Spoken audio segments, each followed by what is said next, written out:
If you like the video, please subscribe Gyan Vigyan channel and press the bell icon for getting all new notifications on your phones. Good morning everyone. तो आज जो हम topic start करने वाले हैं वो work. ठीक है, तो आपने जनरली बहुत कुछ देखा होगा। वर्क एक चीज़ मैं बता दूं, फिजिक्स में अलग है और नॉर्मल व डेली लाइफ में जो हम बोलते हैं वर्क अलग है। ठीक है, कोई आदमी एक दीवार को धक्का दे रहा है, ठीक है, तो उसने बहुत ज़्यादा एनर्जी वेस्ट की, अपनी एनर्जी लगाया, लेकिन उसको हम फिजिक्स के टर्म में वर्क नहीं बोलेंगे। लेकिन वो आदमी तो बोलेगा ना, मैंने वर्क किया है, मैं सुबह से इसको धक्का दे रहा था, हिला नहीं, मेरी गलती नहीं है, लेकिन मैंने वर्क किया है। तो वर्क फिजिक्स के टर्म में अलग है और नॉर्मल जो हम वर्क लगाते हैं वो अलग है। फिजिक्स में वर्क किसको बोलते हैं? फिजिक्स में वर्क होने का दो कंडीशन है। ठीक है, वर्क, ठीक है, कंडीशन दो है। कौन कौन सी कंडीशन है? पहला जो कंडीशन है वो है कि फोर्स उस पर अप्लाई होना चाहिए, बॉडी पे। Force must be applied on the body. ठीक है, और दूसरा कंडीशन क्या है?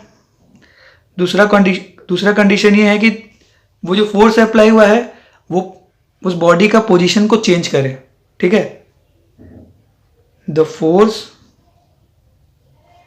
Must produce a change in position और शेप और साइज ऑफ द ऑब्जेक्ट और बॉडी। ठीक है, तो इससे क्या मतलब हुआ कि जब तक दो कंडीशन है, अगर आप फोर्स लगा रहे हो, ठीक है, और वो बॉडी अगर वहीं अपने जगह पे है, तो उसको हम कभी भी वर्क नहीं बोलेंगे फिजिक्स में। लेकिन आप फोर्स लगा रहे हो, बॉडी एक पोजीशन से दूसरे पोजीशन में मूव कर रही है, तो उसको हम वर्क बोलेंगे। ठीक है, तो ये दो फैक्टर पे डिपेंड करता है हमारा जो वर्क डन है। Work done depends on two factor.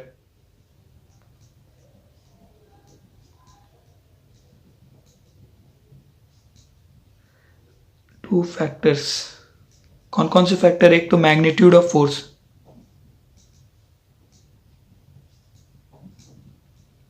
और दूसरा क्या है? Distance move in direction of force. दो कंडीशन में डिपेंड करेगा। एक तो क्या, कितना ज्यादा इंटेंसिटी, कितना मैग्नीट्यूड से हम फोर्स लगा रहे हैं, और दूसरा क्या कि हम उस वो फोर्स जो हमने लगाया उसके बाद वो कितना डिस्टेंस मूव कर रहा है। ठीक है, तो ये दो चीज पे डिपेंड करेगा। मैग्नीट्यूड ऑफ फोर्स ये डायरेक्टली प्रोपोर्शनल है। वर्क डन जो है, वर्क डब्ल्यू डी लिख रहे हैं वर्क डन को, work done is directly proportional to magnitude of force. Directly proportional मतलब अगर आप मैग्नीट्यूड ऑफ फोर्स बढ़ाओगे तो आपका वर्क डन भी बढ़ेगा। ठीक है, और अगर आप डिस्टेंस मूव, दूसरा जो कंडीशन है डिस्टेंस मूव है, work done is directly proportional to distance moved in direction of force. इसका मतलब कि ये डिस्टेंस मूव, अगर जितना आप वर्क डन करोगे उतना ज़्यादा वो डिस्टेंस मूव करेगा। तो ये क्या है, दोनों डायरेक्टली प्रोपोर्शनल। ठीक है, अगर आप समझ लो कि आपको एक बाल्टी है, बकेट को भर के चढ़ाना है फर्स्ट फ्लोर तक और आपको चढ़ाना है सेकंड फ्लोर तक, तो सेकंड फ्लोर में आप ज़्यादा वर्क डन करोगे क्योंकि उसका डिस्टेंस भी ज़्यादा है। तो जितना ज़्यादा डिस्टेंस रहेगा, जितना ज़्यादा डिस्टेंस आपकी बॉडी ट्रैवल करेगी, उतना ज़्यादा आपको वर्क डन करना पड़ेगा। ठीक है, तो ये हो गया। तो वर्क डन को हम डिफाइन करना है, तो वर्क डन का डेफिनेशन है, ये मैं आपको बताता हूँ। वर्क डन का जो डेफिनेशन है वो है, work done by a force on a body is equal to the product of force applied and the distance move by the body in the direction of force. इसका मतलब क्या है? Work done जो है, work done है वो है product of force. इसको अगर हम लोग मैथमेटिकल फॉर्मूला में लिखे तो work done is equal to force magnitude of force multiplication, product मतलब multiplication, into distance moved in direction of force.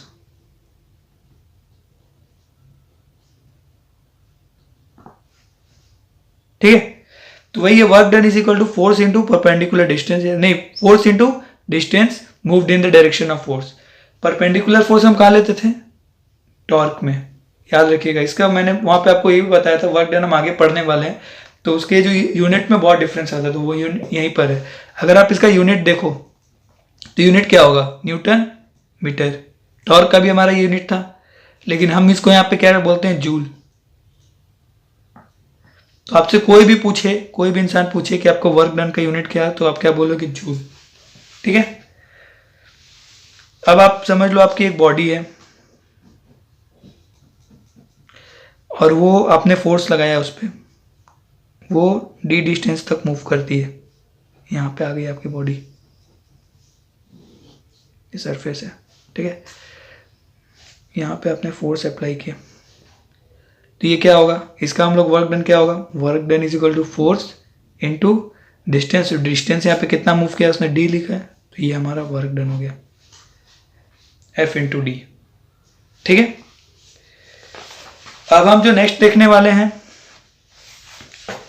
कि अब हम जो वो पहला बोल रहे थे कि जैसे आपने वो एक आदमी है दीवार को धक्का दे रहा है, ठीक है, जैसे मैंने फिगर दिखाया आपको, एक आदमी दीवार को धक्का दे रहा है, तो ये इसमें वर्क डन जीरो क्यों होता है? वर्क डन इसलिए जीरो होता है, अगर आप फॉर्मूला से देखें तो फॉर्मूला क्या बोलता है? Work done into distance moved, और ये डिस्टेंस मूव कितना है? जीरो है वॉल का, तो हमारा क्या होगा? वर्क डन जीरो आ जाएगा। ठीक है, तो वर्क डन क्या होगा? जीरो होगा। अब आप और एक चीज देखें, वर्क डन जीरो, दो कंडीशन है वर्क डन जीरो होने का। एक तो बॉडी जब मूव नहीं कर रही है, एक तो या जब आप फोर्स अप्लाई नहीं कर रहे हो, या तो तीसरा जो कंडीशन है उसमें क्या होता है कि आपकी जो बॉडी है, डायरेक्शन ऑफ मोशन, ये आपकी समझ लीजिए डायरेक्शन ऑफ मोशन परपेंडिकुलर है, किससे? फोर्स अप्लाई से। तो आपका वर्क डन जीरो होगा। ठीक है, तीन कंडीशन होता है जीरो के लिए, एक तो या फोर्स ही नहीं लगाया आपने, या तो आपका डिस्प्लेसमेंट ही नहीं हो रहा, दूसरा कंडीशन मतलब बॉडी मूव ही नहीं कर रही, और तीसरा कंडीशन क्या है कि जब आपका फोर्स आपने अप्लाई किया है लेकिन जो डायरेक्शन ऑफ मोशन है परपेंडिकुलर है। फॉर एग्जाम्पल कि आपका एक कुली समझ लीजिए, कुली जो है, ठीक है, वो एक हैवी वेट कैरी कर रहा है अपने सर पे और इस डायरेक्शन में चल रहे हैं, तो इसका वर्क डन जीरो है। काम कर रहा है ये, लेकिन वर्क डन जीरो। क्यों? क्योंकि वेट ऑफ द बॉडी और ये दोनों मिलके हमेशा नीचे परपेंडिकुलर डायरेक्शन, नीचे वेट काम करता है। ठीक है, और इसका जो डायरेक्शन ऑफ मोशन ये है, तो ये दोनों 90 डिग्री बना रही है आपस में, तो ये क्या हो गया? वर्क डन यहाँ पे जीरो हो गया। ठीक है, दूसरा केस आप ले सकते हैं, जैसे आपने एक स्टोन को घुमाया, आप सर्कुलर मोशन में एक स्टोन को टाई किए और उसको घुमाने लगे चक्री में, मतलब अपने हाथ से उन्होंने जोर लगा घुमाने लगे। तो आपको एक चीज पता है कि कभी भी अगर आप स्टोन फेंकोगे, कहीं से भी छोड़ोगे, तो उसका टेंजेंट में जाता है, वो उसका एक टेंजेंट होता है, उस पर जाता है वो, और वो हमेशा 90 डिग्री पे होता है। ठीक है, तो फोर्स अप्लाइड और ये डायरेक्शन ऑफ मोशन क्या होगा? फोर्स जो हमने अप्लाई किया, यहाँ से हम जो फोर्स अप्लाई कर रहे हैं, ये फोर्स अप्लाई कर रहे हैं हम यहाँ पे, और ये डायरेक्शन ऑफ मोशन जो है, टेंशन फोर्स है यहाँ पे, स्ट्रिंग में होता है हमेशा टेंशन फोर्स होता है, और यहाँ पे जो डायरेक्शन है जब हम छोड़ेंगे तो किस डायरेक्शन में जाएगा? उसके परपेंडिकुलर। तो यहाँ पे क्या होगा? Work done zero. तो आप समझ लीजिए आपने फोर्स लगाया और उसका डायरेक्शन परपेंडिकुलर है, दोनों अगर एक दूसरे के साथ परपेंडिकुलर है, फोर्स एंड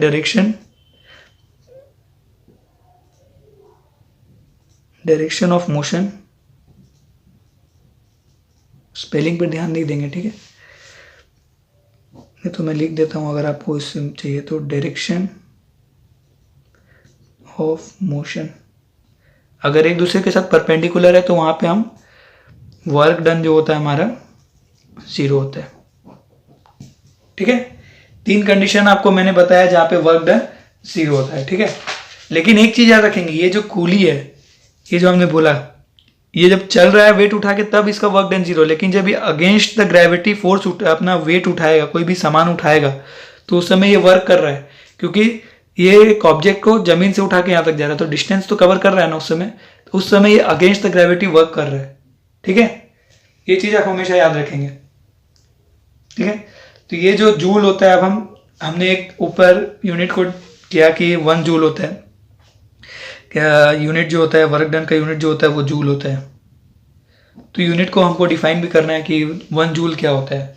ठीक है, तो 1 जूल को आप बोलेंगे, यहाँ पे मैंने लिखा है, देख लीजिए, 1 joule, 1 joule is the work of work, 1 joule of work is said to be done if 1 newton force when acting on a body moves it by a 1 meter in direction of force। ठीक है, तो आप इसको हम जो normal करते हैं वो करेंगे, work done is equal to, formula लिख लेंगे पहले, फोर्स इंटू डायरेक्शन, इसका न्यूटन होता है, इसका मीटर होता है, वर्क डन का जूल होता है, तो 1 joule is equal to 1 metre. इसमें क्या बोल रहा है, कोई भी बॉडी पे 1 न्यूटन का फोर्स अप्लाई कर रहे हो आप, और वो 1 मीटर तक जा रहा है, 1 मीटर का डिस्टेंस ट्रेवल कर रहा है। ठीक है, 1 न्यूटन का फोर्स आपने अप्लाई किया और वो 1 मीटर तक गया, तो उसको हम बोलेंगे कि हमने वहां पे 1 जूल का वर्क किया है।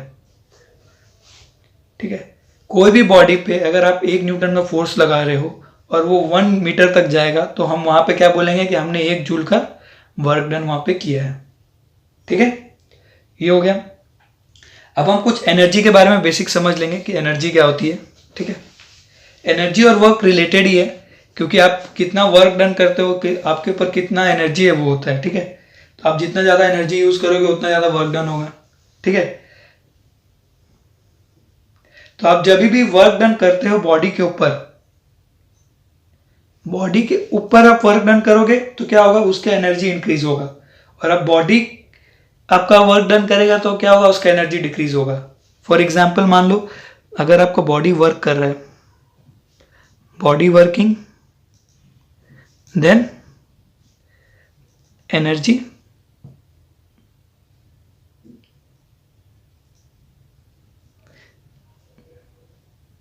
decreases। ठीक है, लेकिन जब बॉडी पे वर्क हो रहा है, work is done on the body, on the body, तब क्या होगा, आपका बॉडी का एनर्जी इंक्रीज होगा, एनर्जी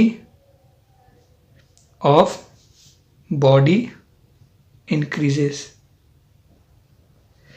नॉर्मल सी चीज है, आप अगर बॉडी आप दौड़ रहे हो तो आपका बॉडी वर्क कर रहा है, तो आप क्या कुछ देर बाद थक जाते हो, तो आपकी एनर्जी लॉस हो रही है। ठीक है, लेकिन अगर आपको कोई धक्का दे के चल रहा है, आप स्केटिंग कर रहे हो, आप समझ लो आपका स्मूथ सरफेस है और आपको पीछे से कोई धक्का दे रहा है, तो आपका तो एनर्जी वेस्ट नहीं कर रहा है, आप एनर्जी वेस्ट नहीं कर रहे हो, तो आप पे जो फोर्स लग रहा है तो आपका तो एनर्जी बढ़ ही रहा है ना। आप बिना अपना फोर्स लगाए, अपना एनर्जी लगाए, आप आगे बढ़ते जा रहे हो, तो आपका एनर्जी बढ़ गया। ठीक है, तो वही चीज है कि आप पे अगर वर्क हो रहा है बॉडी पे तो आपकी एनर्जी बढ़ती है, अगर आपके बॉडी वर्क कर रहा है तो एनर्जी घटती है। तो आप रिलेशनशिप बिटवीन अगर वर्क एंड एनर्जी देखो तो आपको जितना, अगर आपके पास एनर्जी ज्यादा है, एनर्जी आपके पास अगर ज्यादा है तो आप वर्क डन ज्यादा कर पाओगे, वर्क डन ज्यादा कर पाओगे। अगर आपके पास एनर्जी कम है तो आपका वर्क डन कम होगा। ठीक है, तो एनर्जी क्या डायरेक्टली प्रोपोर्शनल टू है वर्क, कि एनर्जी जितना ज्यादा हो रहा है उतना, ये डॉट है। ठीक है, तो एनर्जी जितना ज्यादा है उतना आप वर्क डन कर पाओगे, और जितना कम है उतना आप नहीं कर पाओगे। एनर्जी का जो यूनिट है वो भी जूल है, यूनिट ऑफ एनर्जी वो क्या है, वो भी जूल है। अब ये 1 जूल ऑफ एनर्जी हम कैसे बोलेंगे, 1 जूल ऑफ एनर्जी को अगर हमको करना है, 1 जूल, इसको अगर हम लोग को डिफाइन करना है, ये एक जूल जो है ये हमारे साइंटिस्ट के नाम पे रखा गया है। साइंटिस्ट का नाम था जेम्स प्रीस्कॉट जूल, ये हमारे साइंटिस्ट है, इनके नाम पे जूल रखा गया है यूनिट। ठीक है, तो अगर हमको आप समझ लीजिए 1 जूल डिफाइन करना, तो हम क्या बोल सकते हैं? A body is said to possess, लिखा है मैंने, देख लीजिए आप। A body is said to possess an energy of 1 joule when 1 joule work is done on it और a body does it 1 joule work. मतलब अगर कोई भी बॉडी 1 जूल का वर्क कर रहा है या उस पर 1 जूल का वर्क हो रहा है, तो उसको क्या बोलेंगे? 1 जूल का एनर्जी है, वो बॉडी पोजेस करता है, वो बॉडी के अंदर 1 जूल का एनर्जी है। ठीक है, तो अब मैकेनिकल एनर्जी, इसके 2 पार्ट होते हैं। ठीक है, मैकेनिकल एनर्जी जो हमको पढ़ना है यहाँ पे, वो है मैकेनिकल एनर्जी।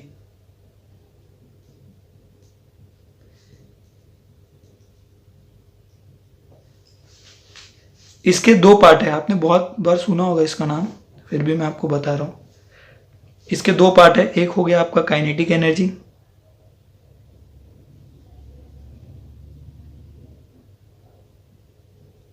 और एक आपका पोटेंशियल एनर्जी।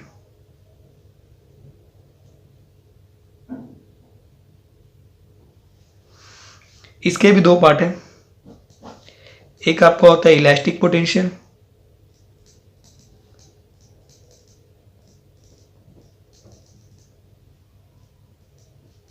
और एक आपका होता है ग्रेविटेशनल पोटेंशियल।